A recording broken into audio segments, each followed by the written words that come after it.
Live from New York, this is WIUR Radio.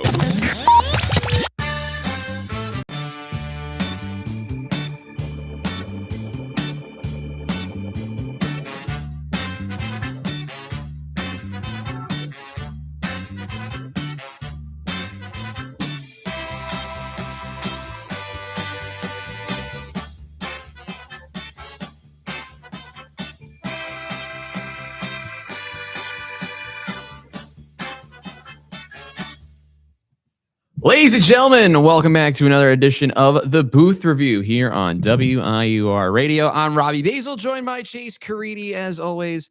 You might have to fix the camera there, big man. While Chase is going to go try and fix the camera, we're going to go over a couple of items for you today, a couple of announcements. You know, we do announcements here on the channel here and there.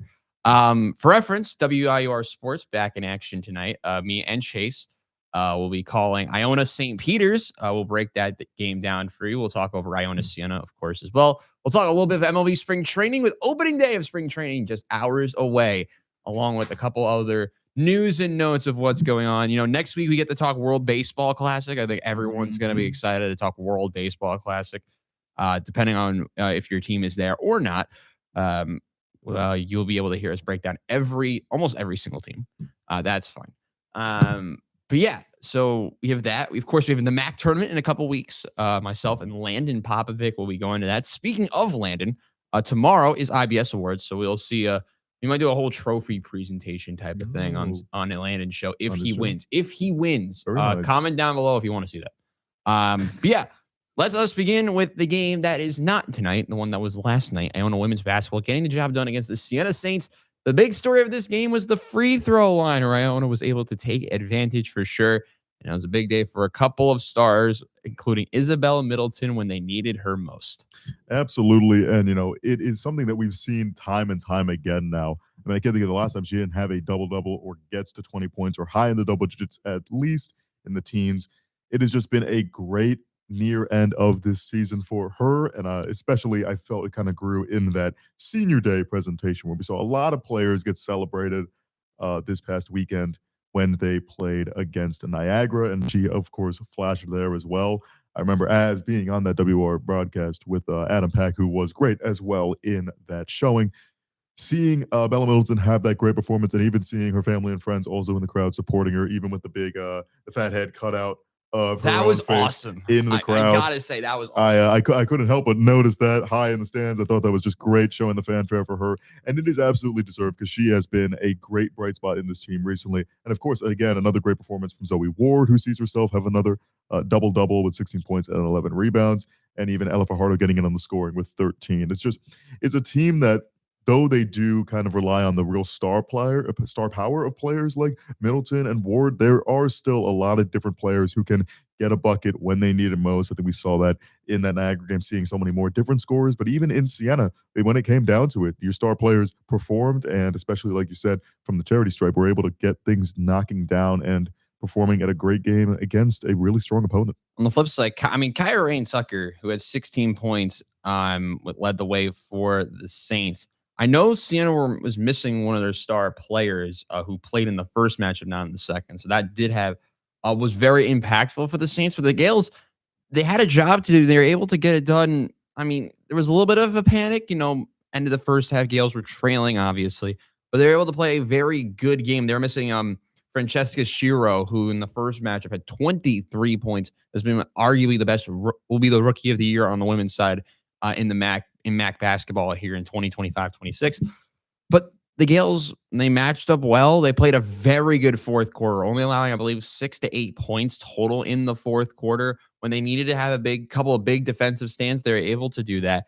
They played very relaxed. They actually allowed 10 points. They allowed a couple garbage time points at the end, but they allowed only 6 points in the first 8 minutes of the fourth quarter. Were in complete control from start to finish in the fourth. They had 19 points to score. They scored 19 in the fourth quarter as well. That's what they needed to do. They're able to go out and execute in Loudonville, a game that some people had doubts about them. I mean, this is an Iona team that you'd want to see them finish top 6. They deserve to finish top 6. They have a lot of talent that could help them finish top 6. And it's looking like right now they're now into 5th place. Yes, they have one more game played than the teams in 6th and 7th. but they got to play each other, I believe. So I think it's advantage Iona right now. They do have the tiebreaker over one of them. If you look at their remaining schedule, obviously they finish off their season against Manhattan. They have St. Peter's and Manhattan, two very winnable games. You're hoping they sweep both of them. That way they can finish with the 12-8 conference record. Very respectable conference record for Coach Ange and the maroon and gold. But at the same time, yes, they've had some rough patches, but at the same time, always the talking point every single year is who is that team that's heating up at the right time entering the MAC tournament. For the men's, there's so many teams that you could usually talk about for on that side of the bracket. But on the women's side, usually there's that one sneaky team every year, and we talked about it last week, that heats up out of nowhere and just goes out and makes a move. Arguably, the teams that you will be looking out for that type of headline are Iona and Merrimack on the women's side, and they split the season series, I believe, as well. Iona obviously winning here on Kids Day, going to a neutral site in AC. That would be a very fun quarterfinal matchup. That might be a matchup I don't think fans want to see, but I think right now with the way the bracket looks, a little bit of revenge could be on the cards with Iona facing Sacred Heart, a Sacred Heart team led by Amelia Wood, who has been fantastic this year for the Pioneers. That'd be a very fun second round matchup, by the way. I got to call that game on ESPN. Game went to overtime. Wasn't the best game to watch, but when it came to clutch moments, Amelia Wood was able to take advantage in overtime and get the win for the Pioneers. Iona possibly getting revenge. That'd be a really fun story. But looking at the standings, Chase, it'd be nice to see them currently projected to play on what would be likely a very nice Saturday afternoon in Atlantic City.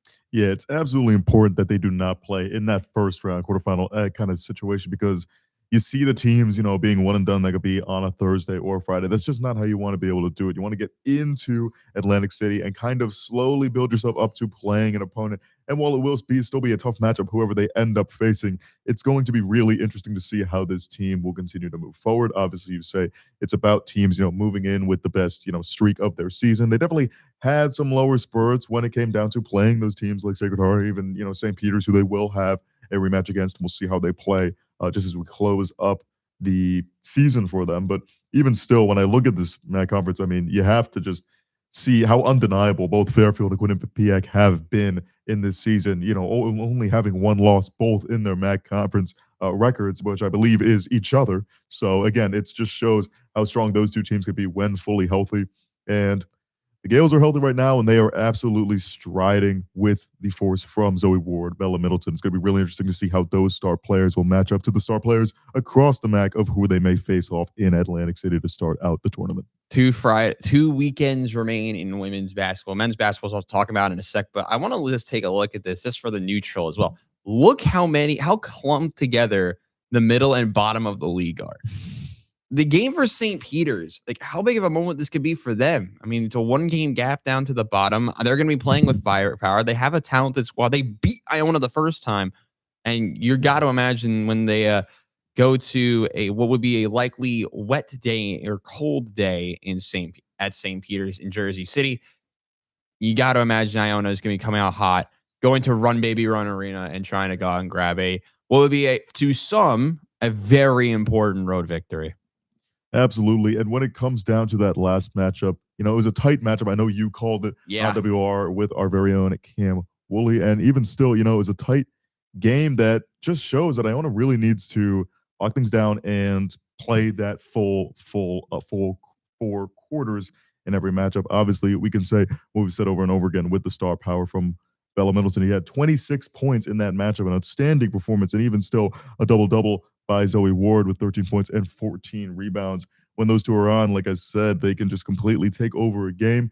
But we've seen that happen and it not be enough. I think of the Mount St. Mary's game a few weeks back where Zoe Ward had I believe, 30-point double-double. Just outstanding numbers. It's just the whole team fundamentally just wasn't able to kind of defeat that zone defense that Mount St. Mary's was running out, and it ended up coming down to the wire, and they weren't able to capitalize on it. It ended up being a last-second shot made by the Mount that was able to give them the lead, and while Iona had themselves a chance with Bella Middleton to potentially take that game right at the buzzer, were not able to capitalize. But that's just the position they don't want to be put in, a position where They're playing tight throughout the matchup. They want to be able to be comfortable, play their own pace of play, not make any self-inflicted wounds with offensive fouls. And we definitely saw that in past matchups where they took a loss.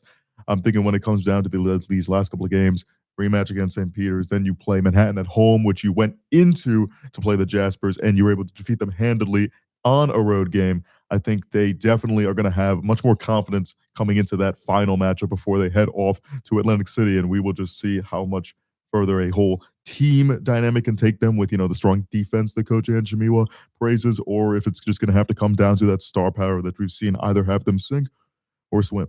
I mean, and you talk about as well, like, how big that game is against Manhattan. I mean, the Jaspers, they're in good form too. They've won 3 in a row. So that game will have a lot of impact for the middle of the league.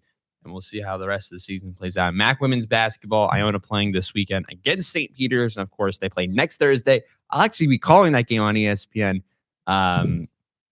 You will be on their call for radio for that game as well. So we will both be featured in one way or another when Iona face Manhattan next Thursday, 6 Eastern on WIUR Radio or on ESPN Plus. We now head over to the chaos. I think I'm putting it lightly, right? That you are. In men's basketball.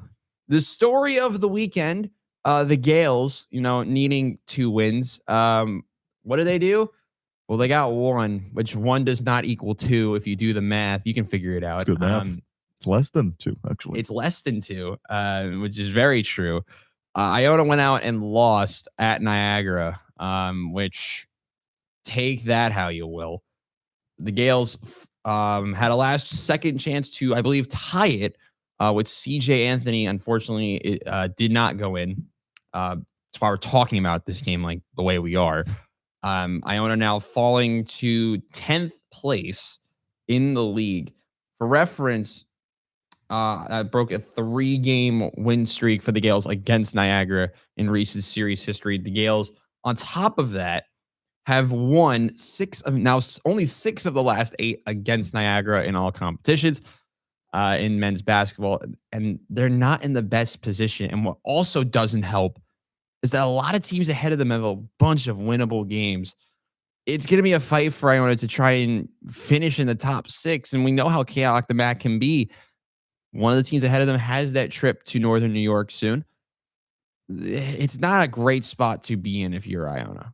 Absolutely not. And as we said about the women's and kind of the middle, how tight that is, it is even more close in this men's standings. I mean, so many teams right near each other with 8-8, 8-9. Iona sitting at 7-9 in that 10th spot. And it just baffles me because, we were talking about just a few weeks ago about this team being in the top 6 and being this real, crowd riser of how well they can be when their offense is clicking, when the 3 ball is falling, just how much star talent can really take them.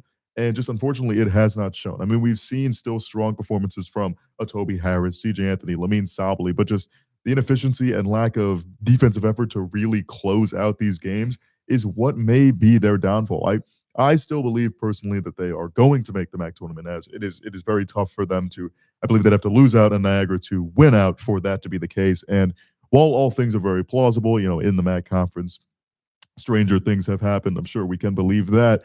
But even still, this was, as you said, a trip that they just needed to capitalize on with 2 wins. Sweep that right before you come back here in your last couple of games and play one of the toughest teams, in the conference. They have petered out a little bit only on a 1-game winning streak in the St. Peter's Peacocks, who play tonight. But even still, this is a team that you have to respect. And despite all the teams that are kind of near above them in Iona only being in overall record being with about 12 wins to Iona's 15, it comes down to the most important thing of being MAC play. And just if you're not able to win against those teams in your own conference, it's going to be the downfall. I mean, one with the league, like all of these games are so crucial. For reference, the Iona can clinch tonight, I believe, with a win or a loss by Niagara. They are at the Mount today. Other games that you might need to care about: Fairfield, they're at it again, taking on Sacred Heart. A Fairfield team got absolutely destroyed by St. Peter's last weekend, which was a great sight to see for the neutral. I know it was only a 9-point win. If you watch the game, it should have been more. Canisius takes on Ryder in a game that doesn't matter in the Battle of the Basement. Marist, they can help out Iona a little bit. They're taking on Manhattan in Riverdale this weekend. And then we got the big one tonight, Siena and Merrimack. How about Merrimack? They've been the story of the 2026 campaign chase. Top of the league, winners of 6 in a row. It doesn't seem like anyone can stop them. No, but you know who did? Iona did. The Iona Gales. I wish I could play the clip. Yeah, that would be it was a game win right at the end by Toby Harris. And again, just that's what it really comes down to when I think of Iona. I mean, I've heard multiple people around the school kind of bring it up. It is a team that can beat anyone, but also lose to anyone. I mean, we've seen the highest of highs, beating a team like Merrimack at home, and just the frenzy that came with. And then soon after, the Gold Rush game against Manhattan, that big time rivalry. And again, an important matchup as we see how tight these all teams are, and they were to get a win like that. But even still, it can't be forgotten. You know, your losses to Rider on SNY when they went to play the Bronx, and just throughout this season, there have just been real lows that make you question, you know, how real is this team? How much can this stuff actually stick when it comes to when it will matter most in Atlantic City? And right now, it is as undeterminable as it has been. I mean, as a 10 seed, you know, backs fully against the wall, you're just trying to push forward and have your best foot forward as we reach the MAC tournament. And I think despite the high work of Ace St. Peter's, I think that is still a matchup that you could definitely be close in and definitely win. I mean, it was a tight matchup in their last matchup when they went to play the Peacocks. So again, I think it is definitely going to go down to the wire, and we're just going to have to watch or listen tonight on WIUR Radio Sports. Yeah, I mean, Iona, they've struggled against the bottom of the league. The funnier part about the whole thing is Iona has the so far against the top 3, they are 2-3 on the season after beating Siena, beating Merrimack, and I believe losing to St. Peter's. I know they're only 2-1. I think they still have to 2-1, and because they have to go to Merrimack on the road. Go to Merrimack. And they play St. Peter's against the bottom of the league. You'll be concerned to know Iona are 3-2. They have lost to Niagara. They have lost to Rider. 2-2. 2-2. They're 1-1 with Siena. Wow, I'm against the top. Numbers. We're talking numbers today. We're trying. It's a tough conference. We're not mathematicians here. No. Though we might seem like that with how many stats we can name off the top of our head. Though we do have someone to my left who should be an English major, being able to do 32-word wordles. Listen, we're media majors and we're nerds. So nevertheless, we're doing our best. We're doing our best indeed. But yeah, so much good basketball to watch out for tonight. So much good basketball to watch on Sunday. We'll talk about Iona's Sunday trip as well for men's basketball. They take on the aforementioned Merrimack Warriors, a Merrimack team that are undefeated at home this season. A story that could change the entire conference. One, how many teams can help Iona this weekend, especially on Sunday. But on top of that, you know, because Fairfield are playing Quinnipiac, they can get help from the Bobcats. They can get help from a team like Marist beating Sacred Heart in Poughkeepsie. Should we even be looking at that right now? Like the idea, and instead of focusing on, listen, I think Iona trying to win this. I think when it comes down to watching, I mean, we could do scoreboard watching all the time. I mean, as Mets fans, that's the only thing we know. But even still, I think when it comes down to the Gales, we just have to pay attention to what they're doing, because at any moment it could flip on a dime. They could show an absolutely dominant performance against one of these top teams in the MAC, or they could just be absolutely, I mean, just atrocious at points against some of these lower teams. And it's hard to kind of accept that reality of that it could be such a roller coaster in range between this team and its opponents, especially here in the MAC. But I think it's definitely going to be something to consider when it comes to how much these other teams will be fighting each other. But I mean, if a lot of teams end up just petering out to that 500 record, it really doesn't help Iona, because so many of these seats are right there in the thick of it, right in the middle of this conference.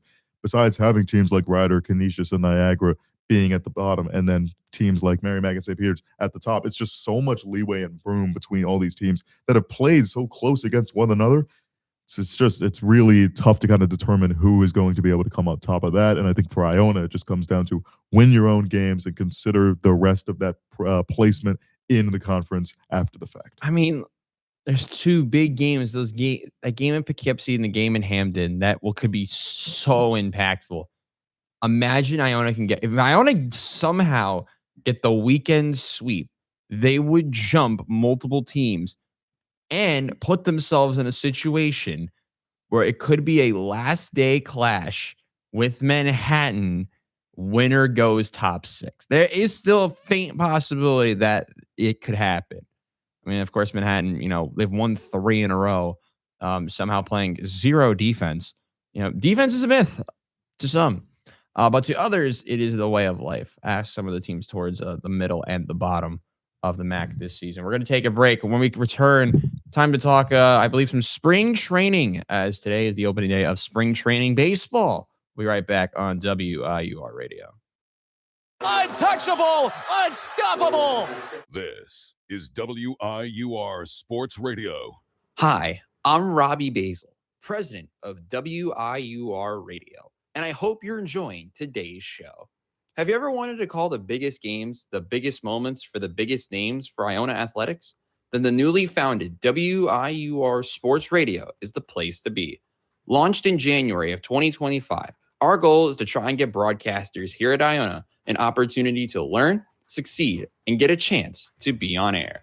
From getting to call the big moments at the Hack, Dinkins trying to go to the rack. Denied! Denied!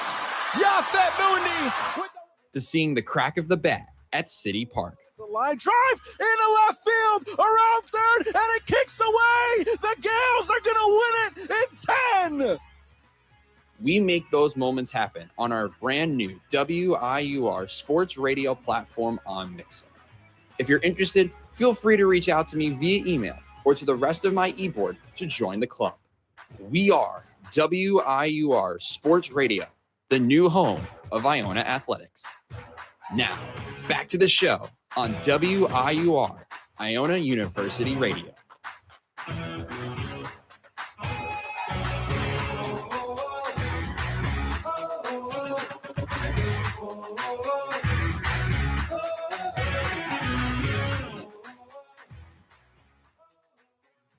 Welcome back to the Diamond. I am Robbie Basil. That is Chase Creedy, the best voice in the game. Real quick before we keep going with this show today, we'd like to shout out Chase's show, Good Morning Gales, who posted their episode just a couple of moments ago. You can check that out on Instagram or on the IUTV YouTube. So you can go do that. Hit the subscribe. So maybe they can catch up to us. They probably, who knows, that'll happen. But the only thing we do know that's happening is spring training is here. We have a bunch of games today. So whether you want to watch a college team lose to the Red Sox, or if you're ready for the White Sox to be bad, it's all kicking off today. It's all kicking off as we prepare for ourselves, mentally for the World Baseball Classic. It's time for baseball. I think it's time for baseball, isn't it, Chase? Listen, I tell you what, before you disrespect the Northeastern and Boston Red Sox game, I think there's going to be very interesting. A tight matchup last year. And, I think the Huskies looking for some revenge. I am looking forward to that. But even still, I think we talk about the first matchup on our docket, first matchup of spring training overall, and that is the New York Yankees at the Baltimore Orioles. It's actually the Red Sox and the Huskies. They're not even on here. Scroll down. No. There's actually 2 college teams playing pro teams same today. time. Minnesota, the Twins are taking on the University of Minnesota, and then conveniently Minnesota, the Golden Gophers take on Northeastern tomorrow. Fun. Point being, baseball. Also, what's this new Gotham Network? What's that about? It says like Gotham, Masson, MLB Network. No, I don't know. I don't know what's going on. The only thing I do know is that what is this pitching matchup? I don't know who any of these guys are. Trevor Rogers. It's Trevor Rogers. Is that the guy from the Marlins? Yeah. Oh. Second place Rookie of the Year. Wow, Jonathan India in 2021. Against Elmer See, Rodriguez. this is kind of the nerdy ball knowledge we talk about. Against the guy who played in the too many leagues last year, Elmer Rodriguez. Chase, break down this lineup for us. There is going to be a couple of interesting names we see for the Yankees, familiar faces and some not. I mean, Austin Wells leading off in the catcher position. What? Got to see him try to the first bring batter, back some the strong first play. pro versus pro game of spring training. The first batter's Austin Wells, followed by, of course, shortstop extraordinaire Jose Caballero. Trade deadline acquisition for the Yankees. Jazz Chisholm Jr. again at second base. Ahmed Rosario in the cleanup position at third. Shout out Mets legend Ahmed Rosario. And then a couple of names here that don't have the first name, so I don't know them. But Martinez Jr., Luciano, I believe that's Marco Luciano, How do I fold the former balls? top prospect here. Ellis, let's see who this is. That is Duke Ellis, number 70 in center field. Actually, he's playing right, but he's a natural center field. Kennedy Corona in the 8th spot. And to close us out, of course, the designated hitter, Ali Sanchez. So a big time lineup for the Yankees. Obviously, we're not seeing too much star talent to start out here, but even still getting some guys to, get some reps in here and, also have some bona fide guys to see how they continue to play better. I know, obviously, for some players like Rosario, for Chisholm, kind of a quiet petering out of the season in that the last series that they played in the playoffs in the wild card against Boston and against Toronto. There was some ugly play for sure, and I think that is something that they're definitely going to consider moving forward. But again, this is a team of Bronx Bombers who are running it back essentially, and they did not do too much. They got back Cody Bellinger, who might have been paid a little too much for what Cody Bellinger brings to the Yankees, but even still, they locked up that first base, center field, however they may play him. Bringing back Paul Goldschmidt, I think, is certainly a move. And you lose off of guys like Luke Weaver and Devin Williams, who, despite what Yankees fans will say, they were serviceable as relievers. Some were even really great in moments, like Weaver for certain spots. But just I think the main memories of blowing saves, and especially when it comes to playoff time, they don't want to think about those guys too much. But even still, besides that, generally a team that is, like I said, running it back, and it's going to be interesting to see how they play this first game of spring training. Yeah, it's gonna be fun. It feels right. You also feel. I mean, for me, as a student, usually around like midterms time, like baseball's coming back. I didn't have a midterm this semester. I wouldn't know this. Lucky. It's good and bad, by the way. Okay. When you're not taking like core classes, it's actually like much easier than you think. Chase will learn this in about 3 years. Sadly. Yeah, you got a while, my friend. I gotta say, you do have a little while. But on the flip side, Baltimore, interesting lineup for them today. Much more bona fide. Yes, they are leading off with my guy, Gunnar. I believe Gunnar Henderson. It is Gunnar Henderson. It is sure. Gunnar Henderson leading off for them. Talk about your guy. Yeah, I'm a big fan of Gunnar Henderson. I have for a while. He was my pick for Rookie of the Year. Did he win Rookie of the Year that year? That year, I don't remember because it was between him and Anthony Volpe, and they picked Anthony Volpe, and I picked Gunnar Henderson. I think. No, 2023 AL Rookie of the Year. Yeah, that's one of the few awards. Huge pick. That was huge. Predictions have only gone down since then. They're like, oh, it's gonna be Anthony Volpe. Psych, you would have thought it's yeah, it was not Anthony Volpe, but it was Gunnar Henderson. He was leading off, batting second. Is that Pete Alonso? That, of course, is the first baseman, the new first baseman of the Baltimore Orioles. In the second spot in the lineup, Pete Alonso. Please strike out. That'd be very funny. Samuel Basayo at the catching position. Tyler O'Neill in right field. Of course, who could forget him? Colton Cowser in center field there. Adley Rushman, DH. Okay. Eston Kjerstad in left field. Shout. Kobe Mayo still trying to get that top prospect pedigree from the third baseman, and then ending out with Jermaine Jackson at second base. Interesting. I mean, hitter for sure. Yeah, I mean, O'Neill, Cowser, Rutschman, Alonso, Henderson, they'll all be on that opening day lineup probably. Absolutely. So you'll have 5 opening day starters going up against the pitcher that I have never heard of before. So this game could be very interesting. Yeah, shout out spring training baseball. It's finally back. It just feels like, maybe in New Rochelle, we may or may not still have snow, a bunch of snow on the ground. We're getting more snow, allegedly. Allegedly, we are the weather report told me on Good Morning Gales. So yeah. Can we break down what Cam said on that, please? I mean, the script I might have with me, but even still, a lot is subject to change with the weather in the next week.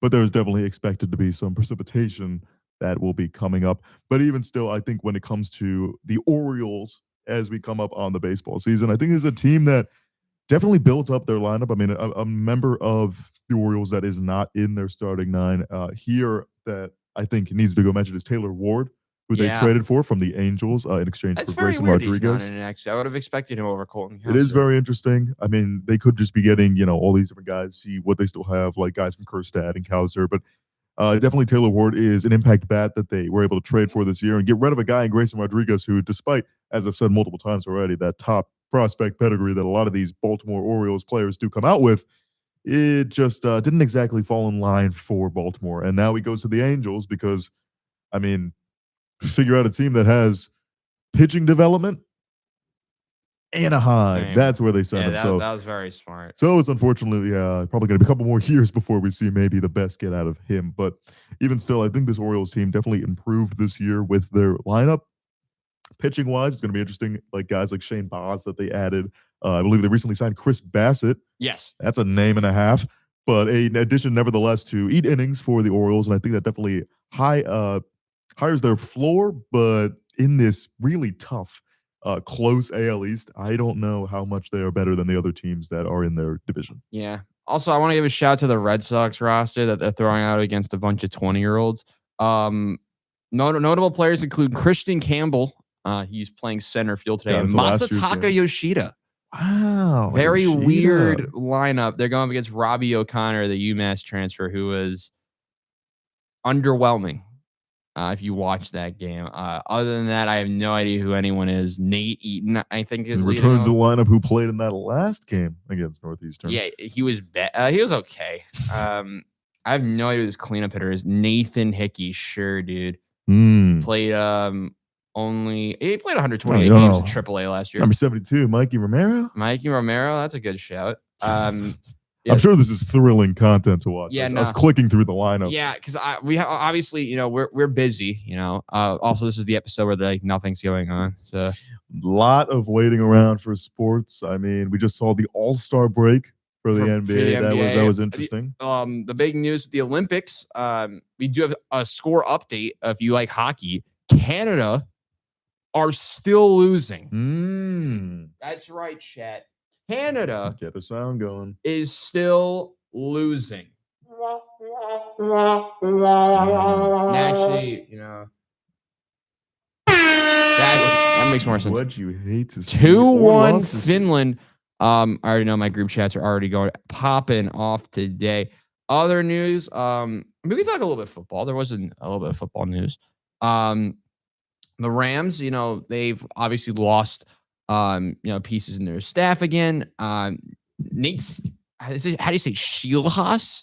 Something along those lines. I mean, a name that was definitely in the He was involved in the Raiders head coach multiple conversation. teams. He was definitely discussing. I believe with the Buffalo Bills even interviewed him. What that means, we still don't know. But nevertheless, I mean, he is definitely he was a hot commodity item to potentially be a head coach. I know he was also in the Browns search. He almost won that gig, but of course they went the route of Todd Monken, which is a choice certainly by the Cleveland Browns.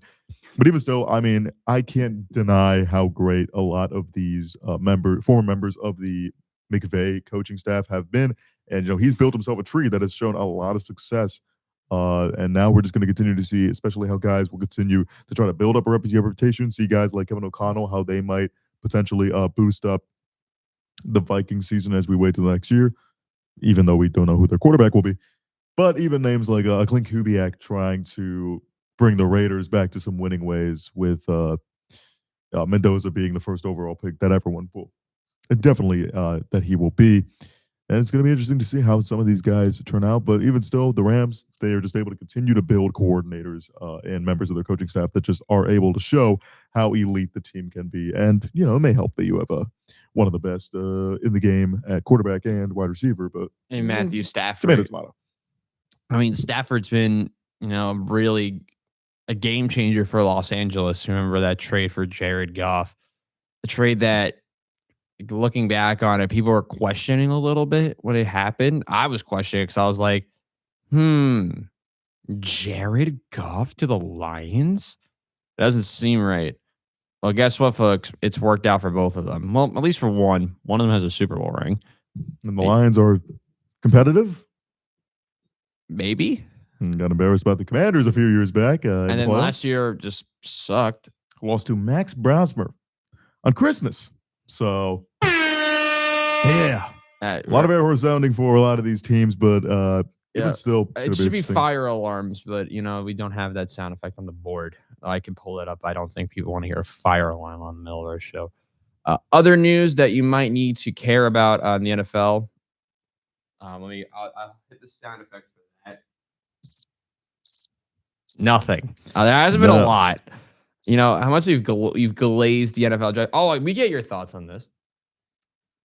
The Chicago Bears This is an interesting. Hello. This is an interesting story. moving to Indiana. Or they're in Indiana. I mean, okay, I understand, the hype with Indiana right now. Obviously, they're a football state. They just won the national championship in college football, and the Colts are bad.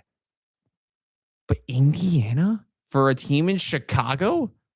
Like, I understand the ridiculousness of the Jets. Like, the Jets and the Giants both being in freaking New Jersey. I get that. But it's New Jersey, and there's a big stadium there. Indiana doesn't sound right. It's because there's a team already in Indiana, but you can't name the Chicago team the Indiana. Well, there's a team Indiana in Bears. New York as well that, despite the two teams in But Jersey, yeah, it calling doesn't themselves feel New like York. they're in New York, though. They feel like they're in Canada. This guy. It looks like okay. Yes. Every time in winter, in like this November, December, it looks like a typical Sunday in Canada. So it snows there. It's upstate New York. That's also a key characteristic of theirs. It's not just Canada that gets snow. Yeah, it's very true. Comment below where upstate New York begins. I would like to know this. We get say, that. Oh, okay. Say Westchester will get mad at you. If you say There's some Westchester, sick people out there. what's your before we talk more Chicago? What do you think? Where do we think the line begins? I'll start. I'll let This is Chase a tough think. discussion. I've always heard the idea of where the Metro North ends. Because you have Southeast Wasayak. How do you say it? Wasayak? Is that how you say it? Wasayak? Well, I don't know what's going on. But you think of where the Metro North ends, that's a shout. Catskill Mountains, that's also a shout. I don't know. I mean, I'm gonna go with the Catskill Mountains. That's where it begins. When you're on the opposite side of the Catskills, I think that's a shout. What do we think? These are incredibly useless. I mean, my goodness. This is wild. What I'm looking at here is Central New York, including these places like Schenectady and Albany. I mean, I feel like that definitely has to include some upstate New York. It's not just all the way up here. Literally. Where does it begin, though? Where we What have is here, this? We have here starting about Bring let's see, him. Oswego Hey, here. This is Reddit from r/Albany.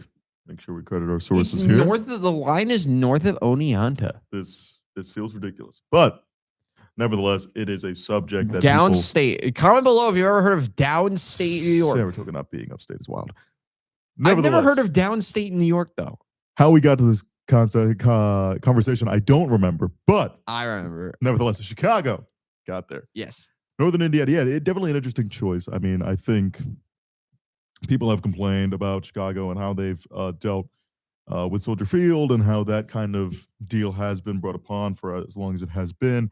And I think, a move was necessary. I think a move was inevitable, and here it is. But a lot of people are having questions. Obviously, like you said, the Colts aren't good, but, so aren't the Giants and Jets. So, nevertheless, these moves I don't really understand. I mean, it says here the Bears lease at Soldier Field runs through 2033. So, obviously, time to wait for that construction and eventual moving. But it's that's about the level of the offseason we've reached so far in football. We got free agency in a couple weeks. Yeah, we do.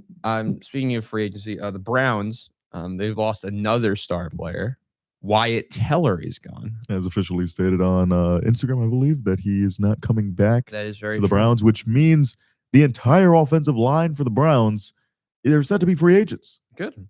So, Shedeur Sanders, a whole lot more of this. Not how much time you'll have in the pocket, but The one concern though I have with some of the free agency situations, the Chiefs are projected to have cap space.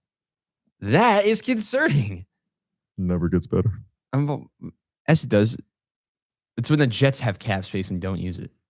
Yeah, when they think we have when they can more- re-sign Brees Hall and he ends up going to KC. Well, we have the franchise tag. We can franchise tag and then trade him. That'd be fun. We actually have money, but a lot of it's going to turn to dead cap. We have 91 million in debt. We were projected to have over 100 something million in cap space, and we have 91 million in dead cap. But then again, there is a team that's projected to have more than us. What's your favorite free agent right now? More. I think personally for the Bills, as a Bills fan, if you haven't been able to tell, but when it comes to them, I think defense needs to be a priority. Obviously, I think this is a number of years I can't even remember of how many times I will hear people Trey talk about Hendrickson? how much near the top of the list, but near the top of the list of everybody because he is by far and away the best. What I believe, free position do agent you left. even need? Pretty much everything. A lot of positions. But I think of guys who just will fit the scheme. Jim Leonard, what Jim Leonard's bringing in, coming from Denver, definitely need more emphasis on the linebacker position. I think Leo Chenal, who he actually was able to That's a good coach one. in Wisconsin, he did a really good job That's there, a and good obviously one. has been so great for the Chiefs for the years that he's been in the league. I think that is definitely a good spot for him to come in and really thrive, to be kind of the head honcho in that room. I think John Franklin Myers on the defensive line, coming from Denver, would have obviously a familiarity with a similar to Vance Joseph's scheme in Buffalo. But even so, a lot of different players on defense I'd be interested to see just because of how different it's going to look. We've seen the same kind of stuff from McDermott defenses for so long. I think it's just going to be interesting to see a lot of fresh faces in there.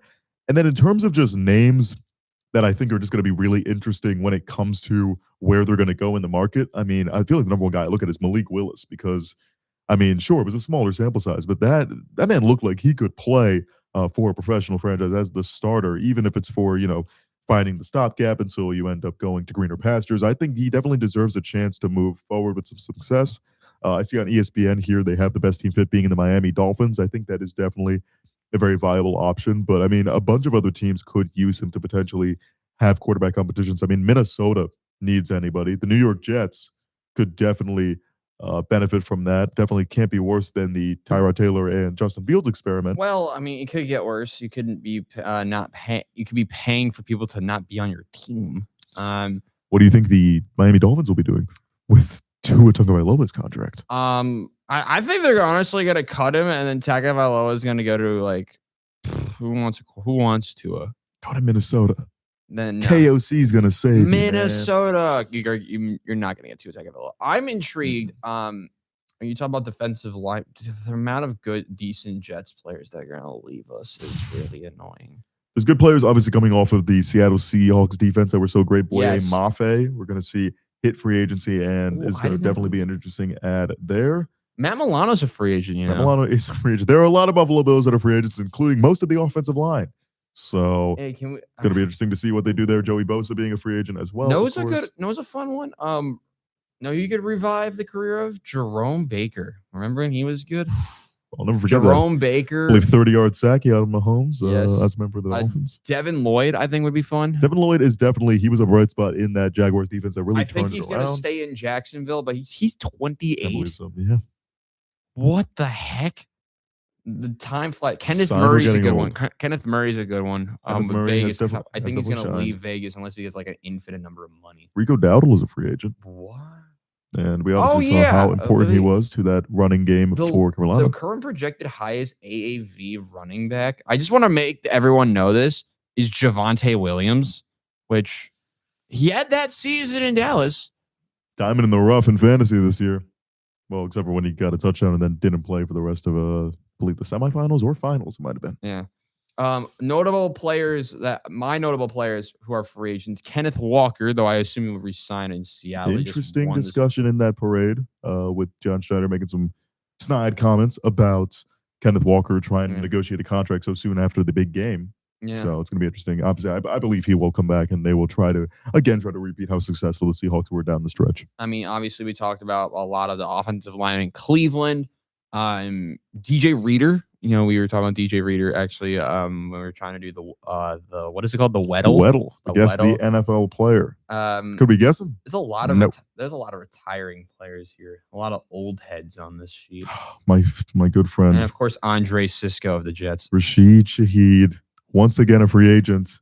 Maybe he'll actually go to the Bills. May now. I plead to the Bills once more to please bring the speed demon, the absolute deep threat, the legend of Rashid Shaheed. You know, Seattle, Clint Kubiak, great offensive mind, but you even get he, I don't think, got the best out of Rashid Shaheed that I think could happen in the Joe Brady led I mean, you offense. can get the Josh Allen led discount version of him and get Jahan Dotson. I'm good on that. I'm okay on that. I mean, I believe I saw earlier on here a match fit for wide receiver for the Buffalo Bills was Mike Evans. He's not leaving Tampa. So it's going to be interesting to see because obviously he has dealt with injuries, you know, in these past couple of seasons. Did not get to that 1,000-yard threshold in this year that really Tampa, I mean, after coming off so hot with almost, you know, first 5 weeks of an MVP performance from Baker Mayfield, really fell off. It wouldn't surprise me to see kind of big-time shifts in that offensive scheme. I mean, obviously, Egbuka really came onto the scene, and then when he was injured, he played slower, and that, you know, did not really help that stock in his rookie year. But even still, he's going to be a really strong wide receiver option in Tampa for the foreseeable future. Then you have guys like Chris Godwin, who, again, also deal with injuries, but nevertheless are good. I assume we're going to see these guys bounce back. I think Mike Evans definitely could still fit into that offense, but I wouldn't be surprised if he takes a chance on a different team. Is that Buffalo? I don't know. I don't think but so. Nevertheless, you know, a boy can dream about anyone. By the way, joining the shout out to ESPN thinking the Jets are actually going to sign a top 20 player. Reek Woolen? Shout out having Reek Woolen in the top 20 as well, because that man definitely had some points in the Seattle postseason that made them question the success of him. I will say this. We did sign a Seattle corner. I don't know if y'all remember when we signed DJ Reed. And at the time, like an overpay, but actually was pretty good. He was quite successful for them. Very successful. He Member was, of the Lions now? He was with like a bunch of teams. It was on the IR for the Lions this year. What was funny about it was, like, I remember when we signed, I'm like, oh, we signed Corey Davis. Oh my God, we're signing players. After his like 800-yard season, the Tennessee Titans. Big signing from the former top 10 pick for the Tennessee Titans. But yeah, no, I think just overall with the NFL free agency, it's going to be interesting. Obviously, we'll get into it as the further weeks get closer to it. But yeah, there are a lot of different players out there that I think are going to fit a lot of teams, and let's just hope it is a frenzy as it always is. All right, we're going to finish off the show today. We're not even going to go to another break because there's no point. We're going to finish it off by picking the MAC games tonight because we're going to go back to basketball because why the hell not? Now, this show has been off the rails. This show has been very random. We choose what's going on. But, but you could still hit the subscribe button to check out the other content. Please do. Including shows like what are they called again? We're going for three. From a show of the week winner here on WIUR. They actually have a chance of winning it again because we're actually doing the vote. Deservedly so on Wednesdays from 5:30 to 6:30. A very fun group of guys That's just having your fun show. Talking sports, which I'm allowed to promote. Yes, talking sports and doing some other fun activities. So again, just building out the branch of WIUR and having a lot more fun with our own Iona University radio station. Yes, we are. So we will kick off this Pick'em segment. It's not sponsored, obviously. We are going to pick how many games? There's 6. Yeah, we got 6 games to pick tonight. We're going to begin not with Iona. We're going to end with Iona. Of course. So we're going to start off with a game in Riverdale, Manhattan, taking on the Marist Red Foxes. Manhattan have to win. They are at risk of going to 10th if Iona can pull out a result tonight. Chase, who do you got against with Jaspers and the Red Foxes? Listen, as much as we like to poke fun here on what a Jasper may be, I think it is undeniable what they've been able to do ever since that Real Gold Rush game. They've been able to really build back a successful front. And I think against the Marist Red Foxes, again, another tough opponent. And we are, again, finding teams in that thick of it of the middle of the MAC conference. But I believe that the Jaspers will take this home. I think they're going to end out the season strong, and it's going to come down to that last real important game, as we mentioned, against the Gales to end the season. But I will take the Jaspers, at least for tonight, against the Marist Red Foxes. Yeah, I'm going to agree with you. Manhattan at home have been really solid. They're playing in a very tough environment. Dry Gymnasium, a very interesting place to play. I've been there a couple of times. I enjoyed being in Dratty. It's an all-purpose arena. There's a track around it. It's a very weird place. Interesting. You should maybe, it's a very, it's an odd place to play, and I think Manhattan will be able to take advantage of it. That Mariners team really good, but Manhattan, they need to get a win at home. They've been good at home all year. I think they get it done. Jasper's win for me. Moving along, we're gonna pick some of the games that don't matter. Canisius taking on Ryder. I think we can say our pick in 3 words or less because that game actually does not matter. Who do we got? Canisius beats Ryder. I'm also going Canisius. Actually, I'm going to go Ryder over Canisius just for chaos because it's in Lawrenceville. Let's go Bronx. Yeah, no, I can't say that. Mount St. Mary's taking on Niagara. Mount can clinch with a win tonight. They can also have like 4 other teams clinch tonight with a win. Who you got in Emmitsburg? Because I think this team is obviously very different from the one that won the MAC tournament just last year, but I think it's going to come down to, again, when you get down to the thick of it, when we get towards the tournament near the end of the season, I think the Mount again is going to really show strong play, and it starts here against the team of Niagara, who, sure, they may be coming off of the high of beating Iona and keeping that MAC tournament, those chances alive, but I think the Mount St. Mary's Mountaineers are just far more formidable, and I think they would definitely shut down anything that the Purple Eagles are trying to start tonight. So give me the home team in the Mount. Yeah, I'm going with the Mount as well. Mount St. Mary's, they're going to provide a lot of help for Iona. Obviously, we saw what that Niagara team can do at home, but on the road, they've been really struggling. So I'm going to go with a team led by Xavier Lipscomb and the Mount St. Mary's Mountaineers. Moving right along, big game tonight in Fairfield. Sacred Heart taking on the Fairfield Stags. Iona needing some result to happen. And I'm going to say Iona gets some help tonight. Give me an upset, Sacred Heart defeating Fairfield, a game that would really shift the middle of the league because Iona would get a bunch of help if Iona are able to pull off the win tonight. We'll talk about that again in a second. I'm going to go with Sacred Heart defeating Fairfield. No, I definitely like that upset pick choice between these 2 teams in Fairfield, Connecticut. I think it's going to be very interesting to see how these 2 teams play out. But again, I just feel like it's undeniable Fairfield what the great job they've done kind of turning around their season here later in the Ocean, obviously beating Iona just a few weeks back.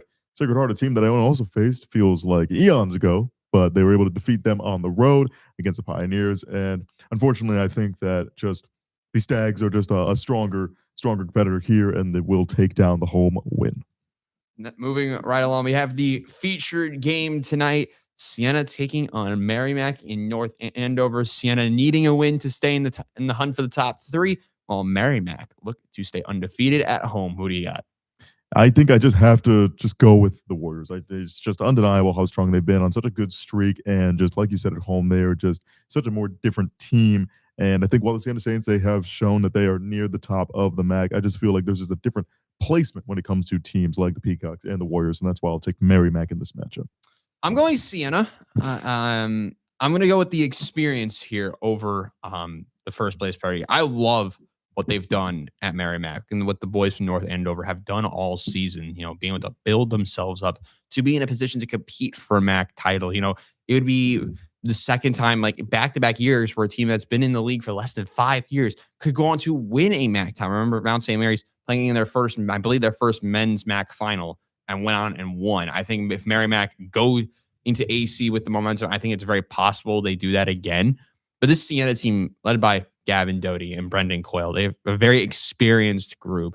I'm going to take experience over the high-flying Merrimack Warriors. Give me Siena, a very close win tonight. Gary McNamara is going to get his signature win on the season, going to North Andover and handing the Warriors their first loss of the season. That's what I believe will happen. And finally, we have the game to watch tonight. We will be on the call for this game tonight. Iona and St. Peter's live on WIUR Sports. It's the Gales who need a win, taking on a St. Peter's team hungry to stay in the top 2. Who do you got tonight? Listen, I mean, bias aside, this is 2 teams that, were able to play close and fight hard for the majority of their matchup when it was at St. Peter's. And now we come down back to the Hack with Gale Nation. I assume it's going to be in full force once again for this Iona team. They always are. Fanfare is always great. And with the Gales, again, as we've said for many of these teams, when it comes to the home games, it just feels different. Now, Iona most recently have seen more of a struggle in home games like they did against Fairfield and Mount St. Mary's, but even still, I think they need to definitely bounce back, and I think the home slot here against St. Peter's is definitely going to be a spot where they can do that. Like we said, we saw it happen against the Warriors when they played Merrimack a few weeks ago, and I think they will do it again against one of these top 2 teams in the MAC. I do see the Gales taking out this one here in Neuro. Their last home win was back on January 24th. That is nearly a month ago. But granted, they've only played 2 home games since January 24th, and they've lost both of them by a combined 8 points. I think it's going to be a fun game tonight. I know St. Peter's are they're one of those teams, right? They're just solid everywhere. They're a team that doesn't get a lot of NIL money. I think a lot of people understand that, but they're a team that has significantly struggled on the road all year. 3-8 on the road in 2020 in the 25-26 season. That is in the bottom 5 in the MAC. They are tied with Manhattan for one of the worst road records in the league.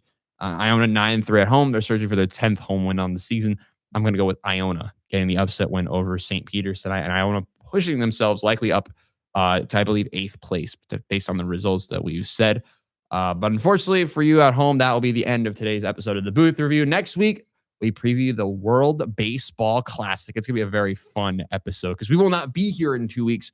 I will not be here in 2 weeks. We won't have a show in 2 weeks because you'll be preparing for your debut in USL League One, and I will be at the MAC tournament with Landon Popovic. So we will not have an episode in 2 weeks. Therefore, next week, we get to preview the World Baseball Classic. It's going to be a good one. For Chase Caridi, I'm Robbie Basil. This is the Booth Review. We'll see you next week on Friday at 11:30 a.m. only on WIUR, the Iona University Radio Network. Live from New York, this is WIUR Radio.